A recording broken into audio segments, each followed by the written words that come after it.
안녕하세요. 매일 재테크하는 남자 리치판다입니다. 오늘도 저와 함께 부동산 정책을 분석해 보시고요. 그 안에 담겨있는 숨은 의도와 우리는 그럼 과연 어떤 투자를 해야 될지에 대해서 살펴보는 시간 갖도록 하겠습니다. 자, 보실 거는요. 인수위의 통 큰 지원, 1기 신도시 특별법, 구도심도 가자! 라는 제목입니다. 자, 지금 앞서서 제가 유튜브 영상으로 찍은 걸 보시면 이 1기 신도시 특별법과 관련돼 가지고 인수위에서 중장기로 진행할 겁니다. 아니에요. 바로 시작할 겁니다. 이거는 몇 년 안에 끝낼 거예요. 막 이런 식으로 계속 하루가 다르게 바뀌고 있는 그 이유가 뭐라고 말씀드렸었죠? 네. 6월 1일 지방선거에서 승리하기 위해서 더불어민주당과 그리고 국민의힘 양측 다 1기 신도시에 거주하고 있는 투자자, 실거주자, 전세입자 모두가 해피할 수 있는 종합 선물 세트를 제공하고 있는 거라고 말씀드렸었죠. 그러다 보니까 이번에 인수위에서 아주 통 큰 지원을 한 겁니다. 네. 1기 신도시 받고요. 구도심 추가하겠습니다. 라고 선언을 한 거예요. 그러면 민심, 떠났던 민심들이 뭐야 더 좋잖아 라고 붙어올 거라고 생각을 한 거겠죠.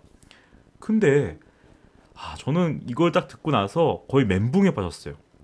이걸 실제로 실행하고 움직여야 되는 공무원들의 입장에서 봤으면요, 야 그래 너희는 그냥 지방선거 표심 때문에 그런다라고 쳐.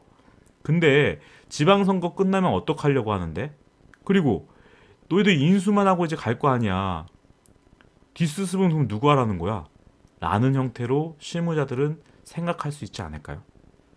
자, 왜 그렇게 제가 생각하는지 하나하나 좀 설명을 드리겠습니다.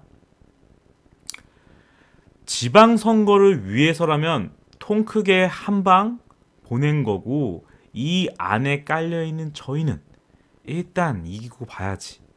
네, 이 내용은 여러분도 지금 잘 알고 계실 거예요.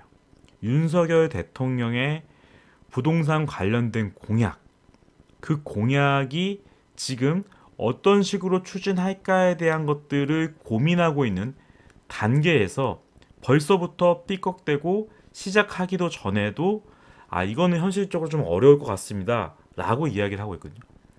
중요한 건 현실적으로 지금 봤을 때 어려울 것 같다라고 생각하는 게 불과 2개월 전에 공약으로 준비했던 거잖아요.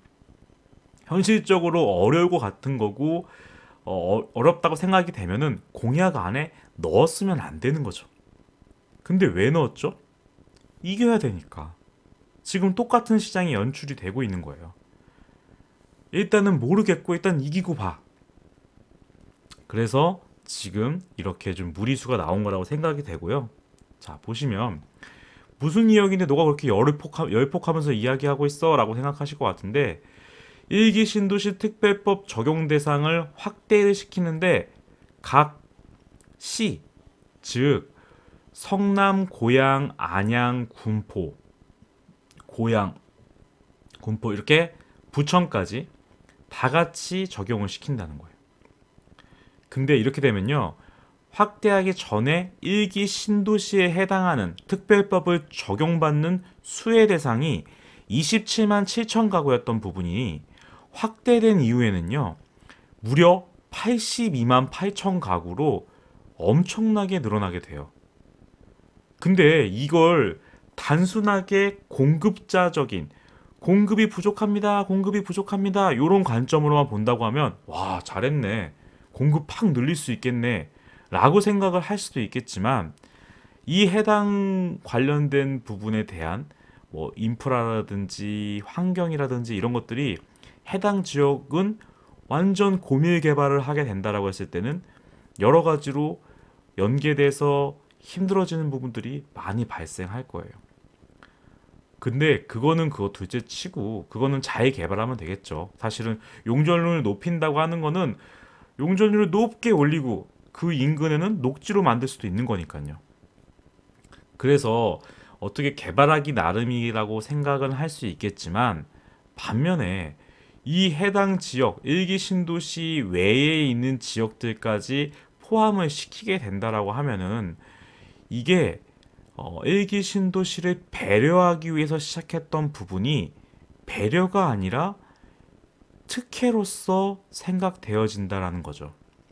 아니 이거는 왜 얘네들만 500%를 적용해 주는 거지? 여기에 있는 곳이 그렇게 어렵고 힘든 곳이나? 사실 이렇게 500% 적용해 줄 거라든지 아니면 500%가 아니라 뭔가 좀 사업적으로 어려운 곳 같은 데에 여러 가지 혜택을 준다라고 했을 때는 사실 지방의 구도심, 지방 광역시의 구도심들을 그렇게 지원을 해줘야지 사업성이 보존이 될 거예요. 왜냐면 토지 가격이 워낙 낮기 때문에 지금처럼 인건비도 비싸져, 원자재 값도 상승해, 다 올라가고 있는 상황에서 그 금액을 다 반영을 해서 지방 소도시나 이런 광역시 같은 경우에 일반 분양하면 어떻게 돼요? 미분양 나는 거예요. 지금 대구 광역시도 이미 미분양이 나고 있잖아요. 근데 왜 미분양도 일어나고 있지 않고 지금 매매 가격도 한창 많이 뛰고 있는 이 지역들한테 이런 특혜를 줘야 되는 걸까요? 왜냐면 용적률 500% 상승하는 부분 외에도 다양한 혜택들이 들어있어요. 아까 말씀드렸던 것처럼 종합 선물 세트이기 때문에 임차인들 입장에서 봤을 때도 잠시 다른 데를 갔다가 거주할 수 있는 곳을 얻어서 갔다 올 수도 있고요. 거기다가 일반 분양이 진행된다고 했을 때 용적률 500%라고 했을 때는 그만큼 일반 분양분이 많겠죠. 그렇게 됐을 때 우선적으로 일반 분양을 받을 수 있는 그런 권리까지도 준다라는 겁니다. 정말 다 해피한 거죠. 자, 그러니까 이렇게 보니까 어떤 일이 발생을 하냐면요. 자, 보시는 것처럼 이렇게 일기 신도시 관련돼 가지고 특별법을 추진하려고 했던 이유가 제안했던 이 택지개발 촉진법 관련돼 가지고 쭉 진행이 되었던 신도시라는 개념이 추진되었었는데 이번에 일기 신도시, 일기 신도시라고 언급이 되어 있지 않아요. 엄밀히 말하면 노후 신도시라고 언급이 되어 있습니다. 노후 신도시 특별법인데 왜냐하면 거기 안에는 1기뿐만 아니라 2기 신도시도 같이 아우러져 있어요. 지금 1기는 30년인데 2기는 이제 20년이거든요.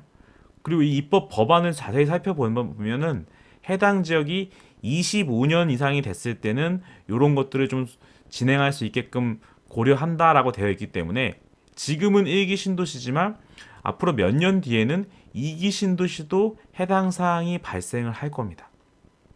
근데 여기서 초점을 맞추고 있는 게 여기가 주택의 노후화가 빠르게 진행되고 있고 인구 증가에도 불구하고 도시 자족 기능의 한계로 주민 생활 편의 개선이 시급하다. 그러면서 신도시가 단순 주거 밀집 지역이 아닌 자족성을 갖는 도시가 되기 위해서 제도적 기반을 구축하기 위한 특별 법안을 제정하고자 한다라고 하면서 특별법을 발의하고 있습니다. 자, 여러분 조금 이상하지 않나요? 뭐가 이상하냐면요. 주민생활 편의가 일기 신도시가 불편한가요? 제가 말씀드리고 싶은 건 주택의 노후화가 된 거는 사실이에요. 그리고 교통이라든지 이런 게 좀 혼잡하고 그리고 주차가 어렵다든지 뭐 여러 가지 형태의 단점이 있는 건 사실인데 우리가 일기 신도시 하면 떠올리는 게 뭐죠? 그냥 구도심처럼 난개발한 것이 아니라 일기 신도시는 정부가 주도해가지고 정말로 판을 짜서 너무도 잘 만든 계획된 도시예요.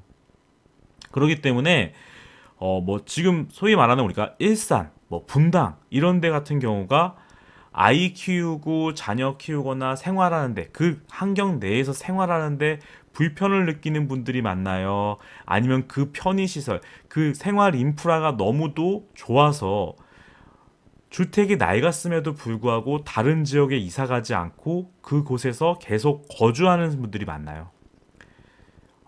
주택, 주민생활의 편의시설 관련된 부분은요. 정말로 일기 신도시 같은 경우에는 잘 갖춰져 있는 곳이 많습니다. 옆에 여기 보시면은 경기도에서 제일 비싼 아파트들을 34평 기준, 9평 기준으로 쭉 나래비를 세워본 건데요. 거기에 데이터를 보면은 단연, 과천, 최근 이제 다 재건축을 통해서 공급이 되어 있는 과천 푸르지오 서밋이 22억을 찍고 있으면서 1등을 달리고 있고요. 대부분 과천 신축들이에요. 근데 여기 사이사이에 과천들 사이사이에 껴있는 게 뭐냐면 성남에 있는 분당구입니다.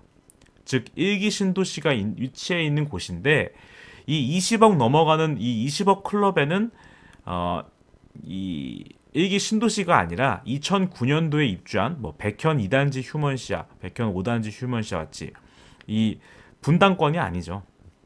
이제 이런 형태의 것들, 판교 생활권 뭐 이런 곳들의 것들이 있는데, 근데 제가 말씀드리고 싶은 부분은 뭐냐면 분당은 이토록 노후화가 되어 있는 거를 제외하면은 순수 땅의 값어치, 토지값은 경기도 탑 그리고 서울 웬만한 지역보다도 높은 수준이에요. 예. 그러다 보니까 사실은 소위 말하는 이런 배려를 굳이 할 필요가 있나라는 생각이 들 정도인 거죠. 자, 여기 보시면은 분당 서현, 그리고 정자역, 순회역 있고 서현역 있는 인근에 있는 곳을 보면은 여기에 대장 아파트라고 불리는 곳이 이제 시범단지 삼성 한신 아파트가 대장이거든요. 물론 시범단지 한양 아파트, 시범단지 현대 아파트 여기 시범 라인들이 다 우수한 학군과 또 좋은 입지를 갖추고 있는데 이 서현역 일대에 있는 곳들을 보셨을 때 가장 중요한 게 뭐냐면 제가 봤을 때는 학원가예요. 여기가 학군 수요가 분당 같은 경우에는 엄청나잖아요.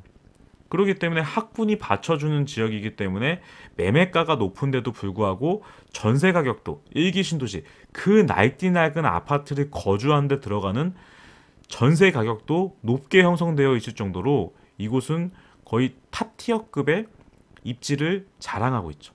평지에다가 아파트 단지들만 있고 상권도 잘 발달되어 있고 백화점도 있고 학군까지 좋아. 여기서 그냥 아파트들만 새 아파트들로 싹 바뀌기만 하더라도 거의 과천을 넘어설 수 있는 그런 입지가 될 텐데 과연 용적률 500%부터 해가지고 여러 가지 특혜를 분당한테까지 줘야 되느냐라고 했을 때 글쎄요. 근데 뭐 같은 1기 신도시니까 누구는 넣고 누구는 빼는 건 좀 아니지 않나요? 라고 생각할 수도 있겠죠. 자, 또 하나 더 볼게요. 이 삼성 한신 아파트 같은 경우에는 지금 리치고에 있는 데이터로 본다고 했을 때 이 거주 환경, 거주 점수가 100점입니다. 100점. 100점 만점에 거주 점수가 100점이에요. 매우 좋은. 교통 97점, 생활 100점, 교육 99점. 거의 이런 지역이 뭐 강남권 외에 있을까 싶을 정도로 최적의 거주 환경을 갖추고 있다라고 리치고 앱에서는 평가를 하고 있네요. 자, 그러다 보니까 어떤 이벤트가 발생을 하냐면요. 지금 오늘 나온 기사 중에 왜 우리는 용적률 안 높여주냐? 광명, 용인 등 역차별에 반발하고 있다라는 기사예요. 지금 신도시에서 특별법을 지정했는데 구도심까지 해준다고 하니까 지금 광명이나 용인 같은 데는 뿔나는 거죠. 광명, 용인 같은 경우에도 재건축이 추진되는 곳들이 많고 특히 광명시 같은 경우에는 이제 철산 주공 아파트 같은 경우가 끝났고 이제 하안 주공도 재건축을 기다리고 있다 보니까 가격이 좀 올라가다가 계속 재건축 사업이 좀 지연이 되다 보니까 일부 조정받는 것도 나오고 있거든요. 근데 아니 우리가 사실은 더 좀 배려를 받아야 될 정도로 가격이 좀 저렴하게 형성이 되어 있고 중층 재건축이다 보니까 용적률이 거의 지금 비슷하다 보니까 용적률을 상향했으면 좋겠어. 1기 신도시와 우리랑 별로 차이도 없고 우리도 용적률 좀 높여줘 라고 충분히 얘기할 수 있잖아요. 왜 1기 신도시가 뭔데? 왜 우리는 1기 신도시에 바로 가까이 붙어 있으니까 우리도 좀 혜택을 줘야 되는 거 아닙니까? 광명은 안양 쪽에 붙어있고 용인은 분당 쪽에 붙어있기 때문에 충분히 이야기할 수 있고요. 광명, 용인이 이렇게 나온다고 하면은 다른 지역도 가만히 있겠습니까? 다른 지역도 이야기 나올 거고, 특히나 이미 토지거래 허가구역으로 묶여가지고 고통받고 있는 서울 지역에 있는 재건축 예정지 같은 경우에는, 야, 솔직히 까놓고 얘기해서 사람들이 정말로 살고 싶고 원하는 곳은 서울이라며. 그럼 서울도 일제히 다 서울 재건축 재개발 다 용적률 500%로 때려버려서, 그러면 거기에 거주할 수 있는 기회를 더 많이 제공해주고 우리한테도 특혜를 줘 라고 얼마든지 이야기할 수 있다는 거예요. 이거는 지금 이런 불씨가 돼가지고, 물론 6월 1일 이후에 입 싹 닫고 다 없던 일로 할 수도 있겠지만, 이게 계속 이 방향성을 갖고 추진된다라고 하면은 여러 도시에서 이와 관련된 반발, 지방은 가만히 있겠어요? 지방도 우리 용적률 500%까지는 필요 없는데 세금 관련된 혜택, 그리고 사업에 추진하는 이자비라든지 이런 것도 지원해줘, 이런 식으로 계속적인 지원을 요구하게 될 가능성이 높다는 겁니다. 자, 그러면 이 배려를 넘는 특혜, 제가 봤을 때는 독이 될 수 있다라고 생각을 하고 있어요.